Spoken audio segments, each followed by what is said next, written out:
தொலைக்காட்சியின் பிரதான செய்திகள். முதலில் தலைப்புச் செய்திகள். யாழில் குழந்தை பிரசவித்துவிட்டு தப்பியோடிய 15 வயது சிறுமி. சமுர்த்தியை விட 3 மடங்கு அதிக கொடுப்பனவு ஜனாதிபதியின் மகிழ்ச்சியான அறிவிப்பு. யாழில் சோகம், போலீசார் துரத்திச் சென்ற நபர் பரிதாப மரணம். ஜனாதிபதி தேர்தலை முன்னிட்டு அரசியல்வாதிகளுக்கு விதிக்கப்பட்டுள்ள தடையுத்தரவு. அதிகரித்த வெப்பநிலை தொடர்பில் நாட்டு மக்களுக்கு எச்சரிக்கை. கனடாவில் நெருக்கடியை எதிர்கொள்ளும் வாடகை குடியிருப்பாளர்கள். யாழ்ப்பாணம் போதனா வைத்தியசாலையில் குழந்தை பிரசவித்த பாடசாலை சிறுமி குழந்தையை வைத்தியசாலையிலேயே விட்டு மாயமான சம்பவம் ஒன்று பதிவாகியுள்ளது. வடமராட்சி துன்னாலை பகுதியை சேர்ந்ததாக தெரிவித்து 15 வயது சிறுமியொருவர் கர்ப்பம் தரித்துள்ளார். தனது தாயுடன் குழந்தை பிரசவத்திற்காக நேற்று மாலை வைத்தியசாலையில் அனுமதிக்கப்பட்டுள்ளார். குழந்தை நேற்றிரவு பிரசவித்த நிலையில் குழந்தையை அனாதரவாக விட்டுவிட்டு இன்று காலை முதல் தாய், சிறுமி என இருவரும் தலைமறைவாகி உள்ளனர். சம்பவம் தொடர்பாக வைத்தியசாலை நிர்வாகத்தால் யாழ்ப்பாணம் போலீஸ் நிலையத்தில் முறைப்பாடு பதிவு செய்யப்பட்டுள்ளது. இந்நிலையில் சம்பவம் தொடர்பான மேலதிக விசாரணைகளை போலீசார் ஆரம்பித்துள்ளனர். குறைந்த வருமானம் பெறும் மக்களின் முன்னேற்றத்திற்காக அரசாங்கம் சமுர்த்தியை விட அஸ்வசும திட்டத்திற்கு 3 மடங்கு அதிக கொடுப்பனவு வழங்க ஏற்பாடுகள் செய்யப்பட்டுள்ளதாக ஜனாதிபதி ரணில் விக்ரமசிங்க தெரிவித்துள்ளார். அஸ்வசும பயனாளிகள் குறித்த தகவல்களை கணனிமயமாக்கும் பணி இந்த ஆண்டிறுதிக்குள் நிறைவு செய்யப்பட வேண்டும் எனவும் ஜனாதிபதி குறிப்பிட்டுள்ளார். அதற்கமைய அடுத்த ஆண்டு முதல் இந்த திட்டத்தை எளிதாக செயல்படுத்த முடியும். அதன்படி கிராமத்திற்கு வழங்கப்படும் நிவாரணத் தொகையை அதிகரித்து பயனாளிகளின் எண்ணிக்கையை அதிகரிக்க முடிவு செய்துள்ளோம். குறைந்த வருமானம் பெறும் மக்களின் வாழ்வாதார வழிகளை அதிகரிக்க முயற்சிகள் மேற்கொள்ளப்பட வேண்டும். அந்த வருவாய் கிராமத்தின் பொருளாதாரத்தையும் மேம்படுத்தும். அதேவேளை கடந்த புத்தாண்டு காலத்தில் குறைந்த வருமானம் பெறுவோருக்கு 2 மாதங்களுக்கு 10 கிலோ அரிசி வழங்கும் திட்டத்தை ஆரம்பித்தோம். இது இம்மாதங்களுக்கு மேலும் நிவாரணத்தை அளிப்பதுடன் சிறு அரிசி ஆலை உரிமையாளர்களிடம் இருந்து இந்த அரிசி கொள்வனவு செய்யப்பட்டதால் அவர்களுக்கும் ஓரளவு நன்மை கிடைத்துள்ளது. கிராமத்தின் வளர்ச்சிக்காக இந்த பணி தொடர வேண்டும். அத்துடன் மக்களுக்கு இலவச காணியுரிமை வழங்கும் திட்டத்தையும் ஆரம்பித்துள்ளோம் என்று ஜனாதிபதி ரணில் விக்ரமசிங்க தெரிவித்துள்ளார். யாழ்ப்பாணத்தில் உள்ள பகுதியொன்றில் போலீசார் விரட்டிச் சென்ற நபரொருவர் மின்கம்பத்தில் மோதி உயிரிழந்த சம்பவம் ஒன்று பதிவாகியுள்ளது.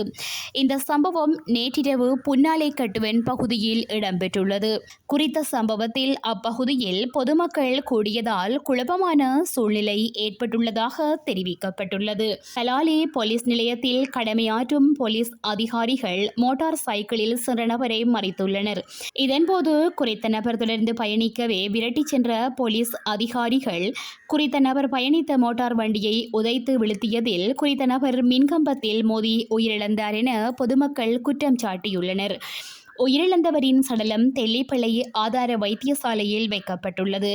குறித்த சம்பவம் தொடர்பாக சுன்னாகம் போலீசார் விசாரணைகளை ஆரம்பித்துள்ளனர். எதிர்வரும் ஜனாதிபதி தேர்தல் மற்றும் பொதுத் தேர்தல் நடைபெறவுள்ள மாதங்களில் பிரதேச அபிவிருத்தி நடவடிக்கைகளின் போது அரசியல்வாதிகளை அழைப்பதை தவிர்த்துக் கொள்ளுமாறு தேர்தல்கள் ஆணைக்குழு அறிவித்துள்ளது. இந்த விடயம் குறித்து தேர்தல்கள் ஆணைக்குழு கடிதம் ஒன்றின் மூலம் அரசாங்கத்திற்கு தெரிவித்துள்ளது. பிரதேச செயலக மட்டத்தில் அபிவிருத்தி நடவடிக்கைகளை மேற்கொள்ளுவதன் பெயரில் அரசியல் பிரச்சார நடவடிக்கைகள் முன்னெடுக்கப்படக்கூடும் என பெப்ரல் அமைப்பினால் தேர்தல்கள் ஆணைக்குழுவிற்கு சுட்டிக்காட்டப்பட்டிருந்தது. மேலும் பிரச்சார நடவடிக்கைகள் குறித்து ஆளும் கட்சிக்கு சார்பானதாக அமைந்துவிடும் எனவும் குறித்த அமைப்பு கூறியிருந்தது. இதற்கமைய தேர்தல்கள் ஆணைக்குழு இந்த விடயம் தொடர்பில் அரசாங்கத்திற்கு கடிதம் மூலம் அறிவித்தல் ஒன்றை விடுத்துள்ளமையும் குறிப்பிடத்தக்கது. தற்போது நாட்டில் காணப்படும் வெப்பநிலை காரணமாக 2.5 லிட்டர் தண்ணீர் குடிப்பது மிகவும் பொருத்தமானது என சுகாதார அமைச்சின் மருத்துவ ஆய்வு நிறுவனத்தின் ஊட்டச்சத்து நிபுணர் வைத்தியர் ரேணுகா ஜதிச தெரிவித்துள்ளார். மேலும் அதிக சூரிய ஒளி கண்களுக்கு பாதிப்பை ஏற்படுத்துவதால் வெளியே செல்லும் போது கருப்பு கண்ணாடி அணிந்து செல்லுவது மிகவும் பொருத்தமானது எனவும் குறிப்பிட்டுள்ளார். இந்நாட்களில் அதிகப்படியான வெயிலும் உடலுக்கு தீங்கு விளைவிக்கும் என்பதால் சருமத்தில் சூரிய ஒளி ஊடுருவாமல் தடுக்கும் கிரீம்களை பயன்படுத்துமாறும் அறிவுறுத்தினர்.